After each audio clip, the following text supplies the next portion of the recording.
Greetings, everyone. Unsafe Kibble here. Today we are going through Wind Waker. It is a first playthrough with 3 hearts. So consistently throughout the video, you'll hear me probably complain about Wind Waker's inverted horizontal camera axis. This was a constant frustration. It was most problematic in the bosses. The game was really enjoyable. I do recommend it. Just be ready for some frustration on the camera.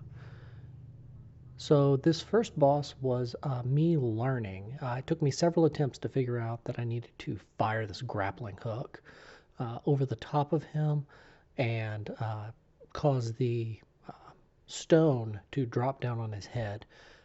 I've seen in other videos since that you can actually land on top of the platforms there, and that's a better position. I did not do that perfectly in this video, but that's how you do this first phase.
Now that the armor is broken here, you're going to smack him in the eye.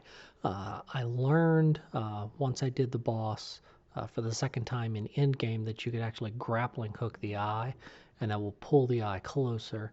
I did not succeed in doing that this first time and basically just kind of had to bait the attacks down and then punish the eye throw. Obviously not a flawless attempt, um, but there you go. Pretty simple boss.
The second boss was the height of frustration for me because it was when we started to really have issues with the horizontal camera.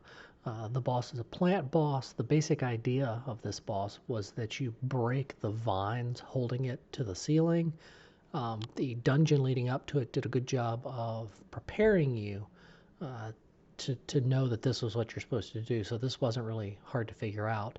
But being able to aim the boomerang and hit the vines that I needed to hit, all while making dodges while struggling with the camera, was really a big issue. Um, and you'll see multiple times that I just get lost and the camera just kind of flails around.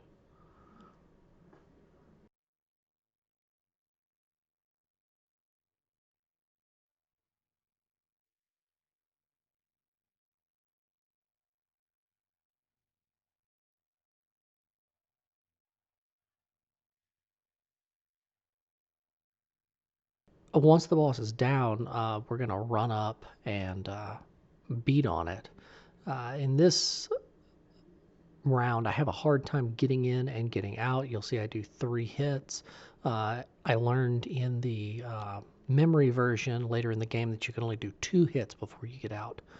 And that's basically the boss, just rinse and repeat. So overall, the bosses in this game really have a simple pattern to them. Doesn't make them not fun. The camera, however, made it really not fun at times.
So this boss in the Tower of Gods was actually not as frustrating as the previous boss and took less attempts. While it also demands that you use a particular tool, the bow and arrow, to beat it, the fact that you can lock on with the bow and arrow to the targets made this one a whole lot easier than free aiming that boomerang in the last fight.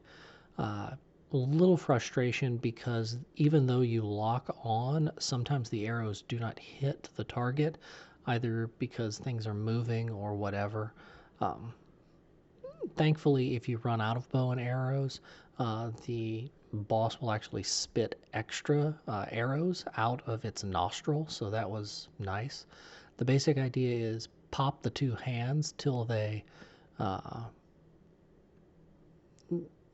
pop the two hands until they go down, and then you're going to shoot the eyes of the boss itself. You have to do this pretty quickly, or else the hands respawn.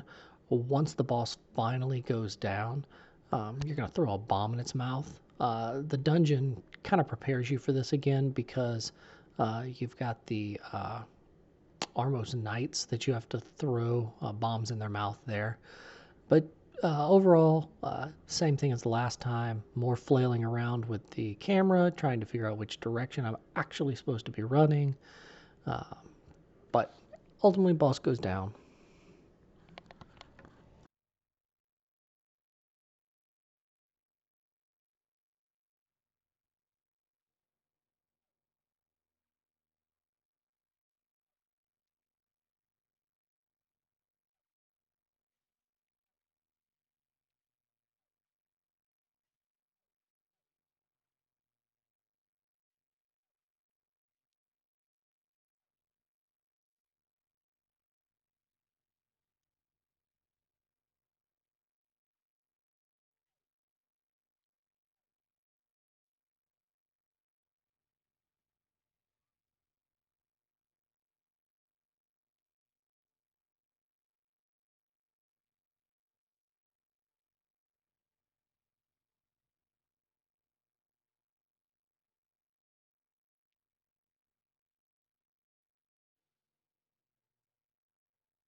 Finally, a boss that crumples like I expect a boss to crumple. Basically, Phantom Ganon is going to throw an orb at you, and you're going to volley it back. Very frustratingly, the timing is slightly tricky, and the orb gets faster and faster, but you don't have to do it many times here in this first iteration. So that's all there is to this fight.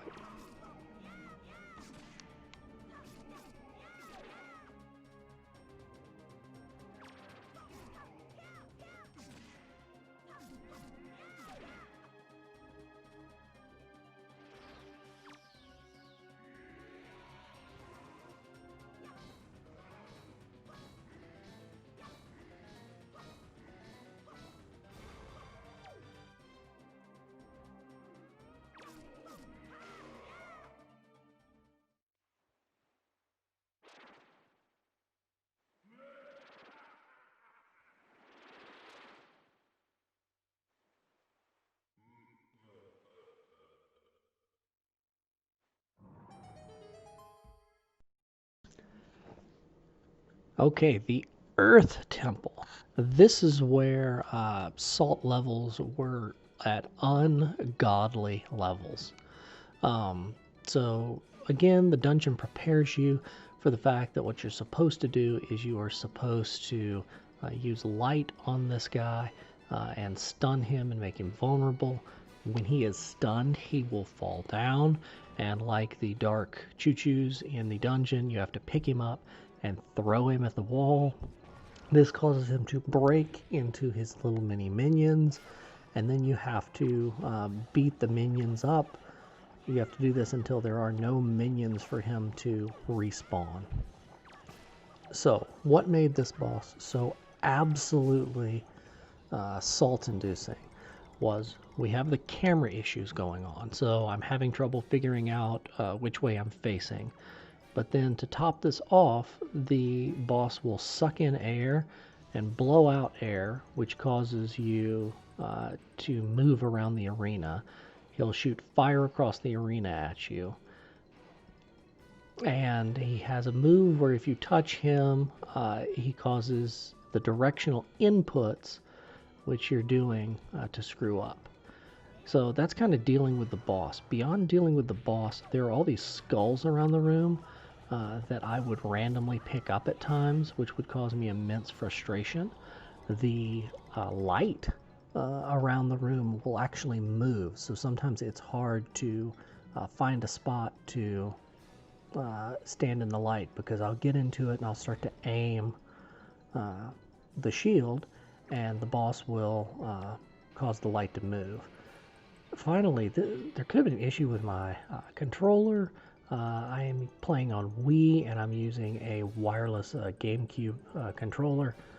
So the controller may be kind of wonky because it's a third party, but the aiming was really difficult. I had a hard time aiming the shield on this one. So it took more attempts than any other boss to this point. So I finish this boss up and move on after a lot of frustration.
After the last boss, this boss had me screaming at the screen, but took less attempts. I think it took me 3 attempts to get this boss. Um, the frustrating thing for this one was I had trouble getting the work hook, which is the, you'll see it here in a second as I spear his head. I had trouble getting that to fire accurately and quickly. You'll see several times in the fight that I shoot it out and it kind of doesn't go far enough.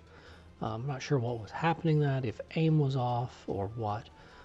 Eventually this boss spawns some minions on the floor. You see one coming at me now. I choose to deal with these, and that's fine. It makes it a much longer fight than it had to be. You do not have to deal with these. When I did the dream version, I just completely ignored them and went for the boss, and the fight went much, much better. So that would be my recommendation. You'll also see that I use the magic armor when the boss goes into the air. The magic armor is acquired, I forget how, on the side quest. You can see the fairy just popped on my character right there. It's acquired on the side delivery quest after, I think, 3 items. And there's the misfire of the work hook. It allows you, the magic armor, to take no damage while your magic bar is full. So I use it when the boss is flying because I failed to get locked onto him properly. If you're locked on to the boss, you can dodge the flight. Otherwise, you're going to get hit by it. So that's all there was to this boss. It's pretty long, so I'll see you in a bit.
Okay, so we're going to get Phantom Ganon 2.0. This is the first boss that just baffled the absolute fire out of me. Um, you volley back and forth. The volleying gets really quick in this one, almost instant. You'll see me get popped several times. I had better luck kind of side strafing at times, um, and I had a lot better luck once I turned the camera sideways and started staring at that. Once you knock Ganon down, you run up and hit him. And I had to do this fight 27 or so times because it took forever to figure out that the trick was once you have hit Ganon and his sword falls to the ground, you go in the direction that the hilt is facing. That was a beautiful block right there, like just well done on all levels. Basically, when he does this, you want to do your spin attack and fire them back at him, and then run up and hit him real quick. The sword falls, and we go through that door. Once this was figured out, it only took 2 attempts to get him down because I died to a couple of silly volleys. But uh, overall, this boss was pretty simple. I chose to just avoid, here at the end, you'll see the blue orb volleys because, frankly, those are harder to do than the red orb volleys.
With Phantom Ganon down, you are into the interior of the tower here in a second. So pop in with the light arrow.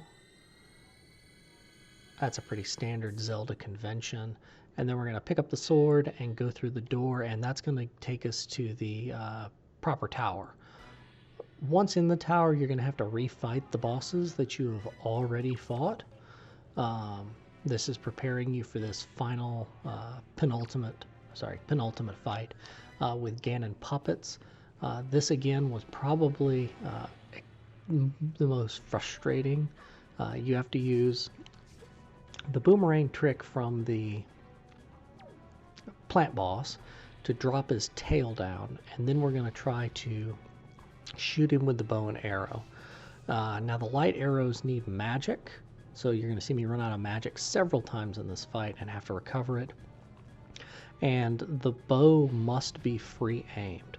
So given the camera controls that were going on, this became an incredibly troublesome fight. But essentially this first phase, you want to shoot him in the butt, the little tail arrow thing there, with the light arrows when you can. I kept the boomerang handy because that allowed me to lock on and pop the bats as they came in. So the bats drop hearts and they drop magic, which allows you to recharge. So once this first stage of Puppet Ganon is down, he's going to go to a second phase.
For this second phase, you can see that he's become kind of a spider.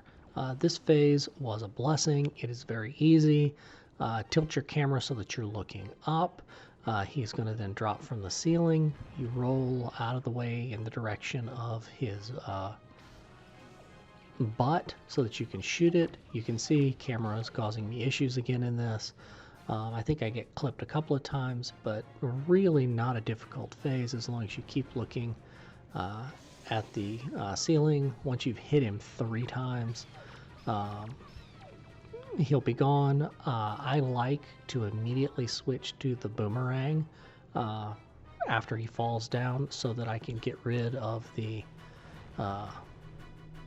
bats, because them being on the ground would just be super troublesome while trying to deal with the spider's spin.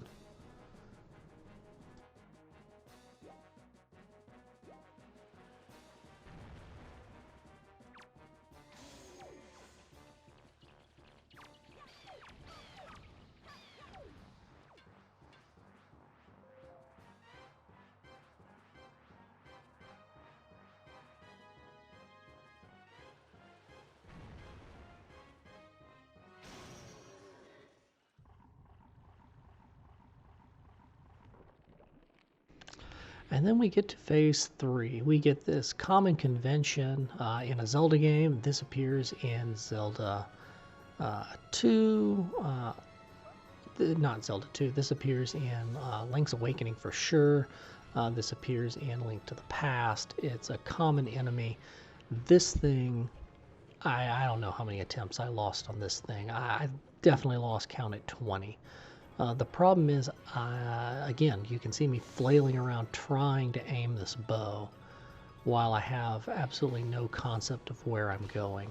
Um, when the boss gets you trapped in a corner, you basically want to block and just kind of hope that he goes away. I did not have any luck actually running away from this enemy.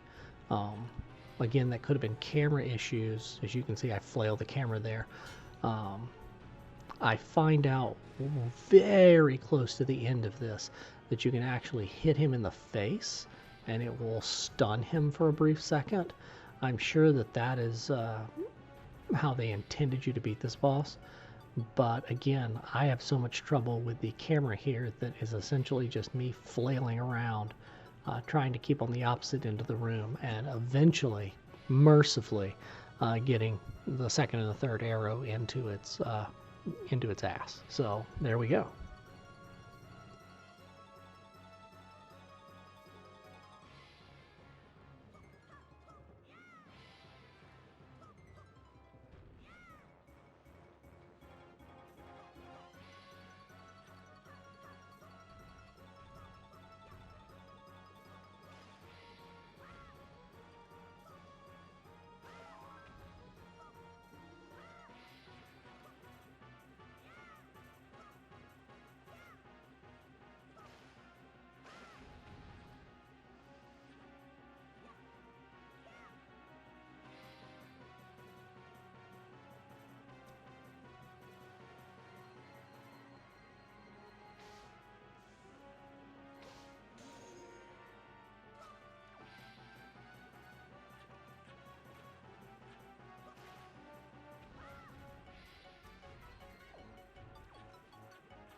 after 12 minutes of that shit, or what seemed like forever, we're going to move on to the final boss, Ganon.